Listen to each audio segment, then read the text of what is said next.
Hello everyone. आज बहुत दिनों बाद मैं क्या हुआ, वीडियो ना डिले हो रहे थे, तो एक्चुअली मैं रीज़न क्या था, कुछ ऐसे फैमिली प्रोग्राम्स वगैरह चल रहे थे, इसलिए वीडियो नहीं आ पा रही थी। सो अभी आ गई है वीडियो। आज के इस वीडियो का जो टॉपिक है वो है 10th क्लास साइंस का चैप्टर नंबर 2 जो कि है एसिड बेसिस एंड सॉल्ट्स। ठीक है, सबसे पहले हम चालू करेंगे एसिड से। एसिड्स मतलब क्या? दीज आर सोर इन टेस्ट, मतलब अगर तुम एसिड को देखोगे तो वो एक्चुअली में ना टेस्ट में थोड़े खट्टे होते हैं। अगर आप उसको फिर है they turn blue litmus to red, मतलब अगर आप ब्लू लिटमस पेपर से एसिड को उनके कांटेक्ट में लाओगे तो जो ब्लू लिटमस है वो रेड में कन्वर्ट हो जाएगा। पर अगर आपके पास में रेड लिटमस हो तो ब्लू में कुछ कन्वर्ट नहीं होगा, क्योंकि वो रेड का रेड ही रहेगा। फिर they give H plus ions in aqueous solution. अब जिनको एक्वियस सोल्यूशन नहीं पता क्या है, वो मेरी पिछली वीडियो देखो, उसमें बताया गया है। तो H प्लस मतलब hydrogen plus ions. Acid corrode metal, यानी कि जो एसिड है वो मेटल को जंग लगा देता है। फिर जैसे कि उसके एग्जाम्पल देख लो, स्ट्रॉन्ग एसिड्स। अब स्ट्रॉन्ग एसिड्स और वीक एसिड्स रहता है। पहले स्ट्रॉन्ग एसिड्स में हाइड्रोक्लोरिक एसिड आता है और सल्फ्यूरिक एसिड आता है, ठीक है। और वीक एसिड में एसिटिक एसिड, ऑक्सिलिक एसिड और साइट्रिक एसिड। साइट्रिक एसिड मतलब जो नींबू का जो रस टाइप का नहीं रहता, वो होता है साइट्रिक एसिड। फिर नीचे यहाँ पे 2 पॉइंट्स है, कॉन्सेंट्रेटेड एसिड्स और डाइल्यूट एसिड्स। कॉन्सेंट्रेटेड एसिड्स में जिनका पीएच लेवल बढ़ा हुआ रहता है ना, उसे कहते हैं कॉन्सेंट्रेटेड एसिड्स, और जिनका पीएच लेवल कम होता है उनको बोलते हैं डाइल्यूट एसिड्स, ठीक है। अब नेक्स्ट है हमारा बेसिस। बेसिस में क्या है? These are bitter in taste, मतलब ये टेस्ट में कड़वे होते हैं। इनको अगर आप रेड लिटमस पेपर के अगर कांटेक्ट में लाओगे तो ब्लू में टर्न हो जाएगा। They give OH minus OH negative ions in aqueous solution, मतलब हाइड्रोजन ऑक्साइड के निगेटिव आयन्स ये देते हैं। और ये सोपी इन टच है, मतलब अगर आप बेसिस को टच करोगे तो आपको सोपी, यानी कि जैसे साबुन नहीं रहती है जिसको आप अगर पानी में ऐसे थोड़ा घिसोगे तो सोप निकल सकता है, उसे बोलते हैं कुछ सोपी टाइप। जैसे इसके एग्जांपल स्ट्रॉन्ग बेसिस में NaOH, फिर KOH मतलब पोटेशियम हाइड्रोक्साइड, फिर कैल्शियम हाइड्रोक्साइड। और वीक बेसिस में आता है NHOH। बाद में अल्कली मतलब क्या? These are bases which are soluble in water, NaOH मतलब, ठीक है। मतलब अल्कली ऐसे चीज़ें रहती है, ऐसे बेसिस रहते हैं जो वाटर में सोल्यूबल रहता है, ठीक है। अब नेक्स्ट है अपना chemical properties of acids and bases. Okay, chemical properties of acids and bases. सबसे पहले reaction of metals with acids. देखो, सबसे पहला अगर आप एसिड और मेटल को अगर कंबाइन करोगे तो जो आंसर आएगा, मतलब जो फॉर्म होगा वो होगा सॉल्ट और हाइड्रोजन। जैसे कि अगर समझो आप हाइड्रोक्लोराइड को अगर आप जिंक के साथ में मिक्स करोगे तो आपको क्या मिलेगा? जिंक क्लोराइड, और जो हाइड्रोजन है वो उससे अलग हो जाएगा। बेसिस का कैसा है? अब अगर आप बेस को मेटल के साथ में रिएक्ट करोगे तो सॉल्ट आएगा और हाइड्रोजन आएगा। यहाँ पे मैंने गलती से इज इक्वल टू लिख दिया था, तो यहाँ पे हाइड्रोजन आएगा। और अगर आप NaOH को जिंक के साथ में करोगे तो वो बन जाएगा NaZnO। O जो है वो एक्चुअली में ऑक्सीजन है, और जो H है वो अलग हो जाएगा फिर से। उसके बाद में testing of hydrogen gas. Hydrogen gas released can be tested by bringing burning candle near bubbles, it burst with pop sound. मतलब अगर आप हाइड्रोजन गैस को, मतलब एक्चुअली में क्या रहता है, हाइड्रोजन गैस के अगर हम पानी में डालें तो उसके ना बबल्स निकलते हैं। उन बबल्स को अगर हम कोई बर्निंग कैंडल के पास में लेके गए तो उनके जो बबल है वो बर्स्ट होते हैं और वो एक पॉप साउंड आता है, समझे। उसके बाद में reaction of metal carbonate / metal hydrogen carbonate with acids.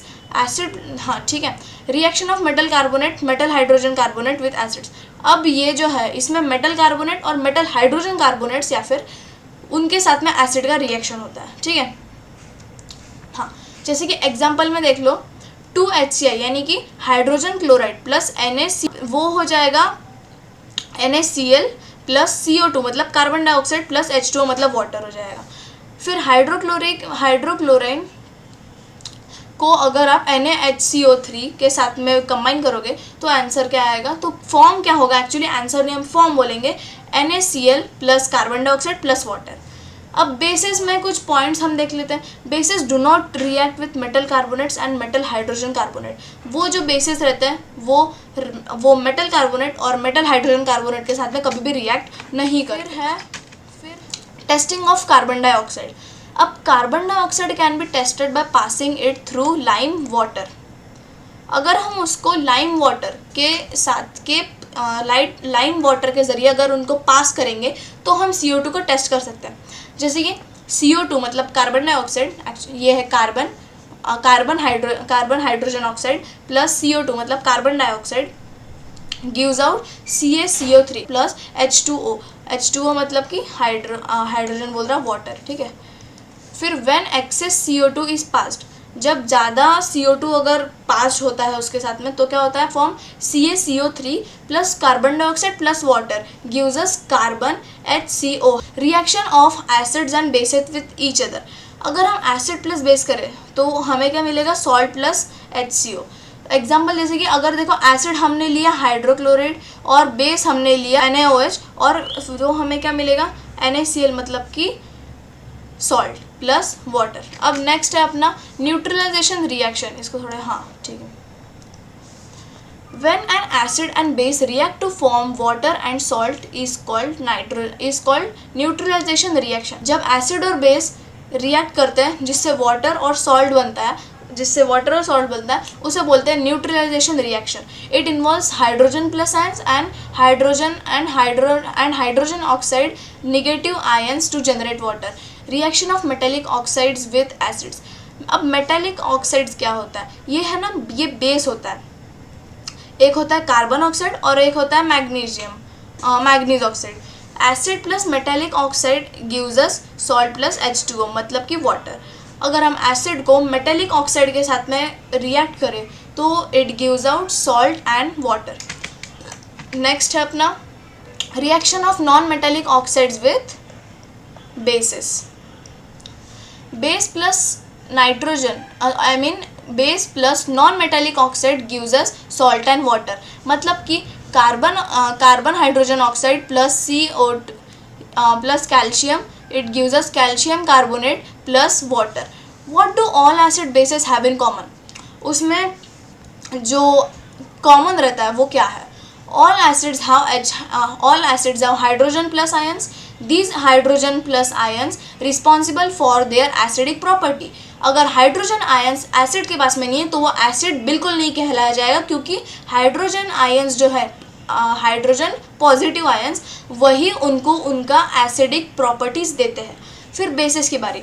Her basis के पास में हाइड्रोजन ऑक्साइड, ये OH जो है हम इसको उल्टा भी पढ़ सकते हैं कुछ हाइड्रोजन ऑक्साइड जैसे, हाइड्रोजन ऑक्साइड निगेटिव आयंस। हर एक बेस के पास में हाइड्रोजन ऑक्साइड निगेटिव आयंस रहते हैं। एंड दीज OH मतलब कि hydrogen oxide ions responsible for their basic nature, जैसे कि मैंने आपको पिछले इसमें बताया। Acid and bases with water solution. Acids hydrogen plus ions plus hydrogen plus water gives out H3O, water के positive molecules. HCl hydrochloride plus H2O मतलब water gives out water plus Cl मतलब chlorine. H plus ion cannot exist alone, they exist as H3O plus मतलब hydronium ions. कभी भी जो hydrogen के positive ions रहते हैं वो अकेले नहीं रहते, वो हमेशा हाइड्रोनियम आयंस के नाम से एग्जिस्ट करते हैं। Basis when dissolved in water gives out hydrogen oxide negative ions. NaOH gives out Na plus OH मतलब हाइड्रो ऑक्साइड, अगर इनको वाटर के पास से अब हमने पास किया तो ठीक है। फिर नेक्स्ट है अपना यूनिवर्सल इंडिकेटर। इसके लिए मैं थोड़ा इसको यहाँ पे करता हूँ, ठीक है। यूनिवर्सल इंडिकेटर अब मतलब क्या, it is a mixture of several indicators, it shows different colours at different concentration of hydrogen plus ions in the solution. मैं इसको ना एकदम ईजी वे में एक्सप्लेन करके दिखाता हूँ। तो देखो ये पिक्चर जो है, ये वाली पिक्चर, इसमें आप देख सकते हैं इसमें बहुत सारे इंडिकेटर्स में बहुत सारे कलर्स हैं। उन कलर्स का मतलब क्या है, देखो यहाँ पे कुल मिला के 14 अलग अलग डिफरेंट टाइप्स के pH लेवल्स हैं, ठीक है। अगर आप 14 का मीन निकालोगे तो वो 7 आएगा, और 7 जो है वो न्यूट्रल रहता है, मतलब हमारे लिए सबसे सेफ। अब देखो, अब अगर न्यूट्रल के आप लेफ्ट साइड में मतलब कि 6, 5, 4, 3, 2, 1 इसमें जाओगे तो इसका जो pH लेवल है वो डिक्रीज़ होता है, मतलब वो जितना ज़्यादा डिक्रीज़ होगा उतना वो हमारे लिए एसिडिक बनता जाएगा। और देखो यहाँ पे देख सकते हैं आप कि यहाँ पे 6, 5, 4, 6, 5, 4 तक के तो स्लाइटली एसिडिक है, और उसके बाद में 1 to 3 जो है वो वेरी एसिडिक हो जाता है। सेम अगर आप राइट साइड में देखोगे तो वहाँ पे अल्कलाइन होता है। अल्कलाइन भी हमारे लिए बहुत ज़्यादा बेकार चीज़ होती है। जो अल्कलाइन है वो कुछ 8, 9, 10, 11 तक के हैं, और जो वेरी अल्कलाइन है वो है 12, 13, 14 तक। तो एक्चुअली में हम इनसे पता कर सकते हैं कि हम जो चीज़ खा रहे हैं या कोई चीज़ पी रहे हैं उसका पीएच लेवल कितना है, या क्या वो हमारे लिए पेट के लिए अच्छा है या नहीं। देखो सेकंड इमेज में भी वही सब है, जिसमें जो हाइड्रोजन आयंस रहते हैं वो जो एसिडिक नेचर जब उनका इंक्रीज होता है तब वो बढ़ते जाता है, और जब यहाँ बेसिक नेचर जब यहाँ पे इंक्रीज होता है तो जो हाइड्रोजन के आयंस रहते हैं वो डिक्रीज होते रहते हैं। वही ये वाले इमेज में है। नेक्स्ट अपना uses / importance of pH in everyday life. तो जो ये है ना, मतलब जो पीएच हमारा इंडिकेटर है वो हमें डेली लाइफ में क्या मदद करता है, इसके कुछ पॉइंट्स मैं आपको बताता हूँ। Our body works between pH 7 to 7.8, मतलब हमारी जो बॉडी है वो 7 to 7.8 कहीं यहाँ तक के हमारी बॉडी का पीएच लेवल है।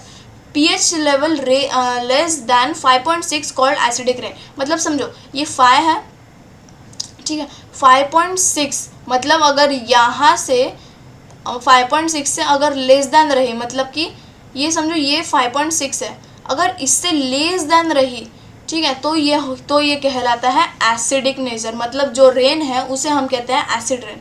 हमारे स्टमक में मतलब हमारे पेट में HCl मतलब हाइड्रोक्लोराइड रहता है। To decay start when pH of mouth less than 5.5। हमारे कभी कभी जब दांत किड़ जाते हैं तो वो कब किड़ते हैं, जब अपने माउथ का पीएच लेवल 5.5 से कम होता है, मतलब कि कुछ इतना। जब अपना जो पीएच लेवल माउथ का है अगर वो इससे कम हो जाए तो जो अपने दांत है वो कीड़ने चालू हो जाते हैं। फिर सेल्फ डिफेंड बाय एनिमल। आपको बहुत बार समझो, ऐसे बहुत बार तो नहीं, कभी कभी मधुमक्खियों ने काटा होगा। खासकर मुझे भी बहुत ज़्यादा मधुमक्खियों ने काटा है। खासकर तो पता नहीं मधुमक्खियों को मेरी उंगली से क्या दुश्मनी रहती है, हमेशा वहीं पे काटती है और वही सुझा देती है। तो वो सब तो छोड़ो, वो सब तो रही मेरी बात। हाँ, तो जैसे हनी भी अपने बचाव के लिए डंक मारती है। समझो अगर कोई भी उनको छेड़ रहा है या फिर कोई भी उनके जान से खेल रहा है तो वो बिना कुछ देरी किए अपना जो डंक है वो छोड़ देती है। और जो उसके डंक में जो जहर रहता है, जहर नहीं बोल सकते, एसिड जो रहता है उसे हम कहते हैं मैथानोलिक एसिड्स। पर ये बताओ, अगर समझो एक मधुमक्खी ने आपको काट लिया तो वो ज़िंदगी भर किसी और इंसान को नहीं काट सकती, क्योंकि जो मधुमक्खी है जब वो अपना डंक रिलीज़ करते हैं तो वो अपना डंक वहीं पे छोड़ देते हैं, और जो उनका डंक रहता है वो उनका पूरा पेट रहता है। अगर उनका पेट ही नहीं रहा तो वो भी ज़िंदा नहीं रह सकते। इनडायरेक्टली एक मधुमक्खी आपको एक ही बार काट सकती है, उससे ज़्यादा नहीं काट सकती, नहीं तो उसकी ज़िंदगी वही ख़त्म हो जाएगी। जैसे मेरे को 3 मधुमक्खियों ने काटा और उसके बाद में वो ज़िंदा भी नहीं रहे, बट मैं ज़िंदा हूँ, थैंक गॉड। चलो next, salt is an ionic compound formed by neutralization reaction. कितने बार neutralization reaction, acid plus base gives us what, salt plus hydrogen नहीं वाटर। एग्जाम्पल जैसे कि NaCl, CaCl, ये सब जो है ये हमारे किचन में रहते हैं। फिर केमिकल्स फ्रॉम सॉल्ट से क्या क्या केमिकल्स बनते हैं, सोडियम हाइड्रोजन बनता है, वही NaOH, ठीक है। ब्लीचिंग पाउडर बनता है जिसका फॉर्मूला है CaOCl स्क्वायर नहीं हम उसको L तक ही पढ़ेंगे। Baking soda NaHCO3, washing soda Na2CO3 और 10H2O, मतलब जिसमें वाटर के भी मॉलिक्यूल प्रेजेंट रहता है, ठीक है। फिर है अपना प्लास्टर ऑफ पेरिस POP, जिसको हम बोलते हैं CaCO4 और जिसमें H2O मतलब वाटर के 1.5 मॉलिक्यूल प्रेजेंट रहता है। फिर है केमिकल्स फ्रॉम कॉमन सॉल्ट, पहला sodium hydroxide NaOH। When electricity pass through an aqueous solution, ठीक है, aqueous solution of NaCl it decompose to form NaOH। जब सोडियम हाइड्रोक्साइड से इलेक्ट्रिसिटी पास की जाती है, मतलब इलेक्ट्रिसिटी को अगर हम एक्वेस सॉल्यूशन से पास किए ऑफ जिसमें NaCl है तो वो डिकम्पोज होकर बन जाता है सोडियम हाइड्रोक्साइड, मतलब कि NaOH। आप जैसे ये नीचे फॉर्मूला देख सकते हो, अगर आप NaCl को वाटर के साथ में मिक्स करोगे, मतलब उससे इलेक्ट्रिसिटी जब आप पास करोगे तो हमें क्या मिलेगा, सोडियम हाइड्रोक्साइड प्लस Cl मतलब क्लोरीन प्लस हाइड्रोजन, ये सब मिलेगा। अब भाई सोडियम हाइड्रोक्साइड के यूजेस क्या है? It is use to make soap and detergent, जिनसे जिनसे कपड़े और बर्तनें वगैरह धोई जाती है, डिटर्जेंट्स। वैसे बर्तनें तो नहीं धोई जाती, बट व्हाटएवर, क्या करना। It is use in paper manufacture, paper manufacturing companies में भी इसका यूज़ होता है। It is use in oil refining, oil refining companies में भी। पीवीसी मैन्युफैक्चर के लिए भी यूज़ होता है, मतलब पॉलीविनल क्लोराइड के मैन्युफैक्चर में भी उनका यूज़ होता है। And also use as pesticides, pesticides मतलब खेतों में अगर बहुत ज़्यादा, आप समझ गए हो, वैसे भी खेतों में अगर बहुत सारे कीड़े उनको मारने के लिए पेस्टिसाइड्स देते हैं, ठीक है। फिर next, bleaching powder CaOCl, it is produced by the action of chlorine on dry slaked lime. इसके यूजेस क्या है? Bleaching cotton and linen in industries, bleaching wool pulp in paper factories, oxidizing agent in chemical industry, और disinfecting drinking water. Indirectly हमारे पीने के पानी को disinfect करता है, ठीक है। नेक्स्ट, बेकिंग सोडा NaHCO3, इनके प्रॉपर्टीज हम देखेंगे। It is mild non corrosive base when it is heated during cooking, ठीक है। इसके यूजेस देखेंगे। An ingredient antacid used in fire extinguisher, मतलब फायर एक्सटिंग्विशर में जो हम ऐसे मार के जब उसके अंदर से कुछ निकलता है ना, तो वो एक्चुअली में बेकिंग सोडा के टाइप का रहता है। एक्चुअली में तो CO2 रहता है, ड्राई है ऐसा कुछ वो। फॉर मेकिंग बेकिंग पाउडर, मतलब baking soda plus tartaric acids.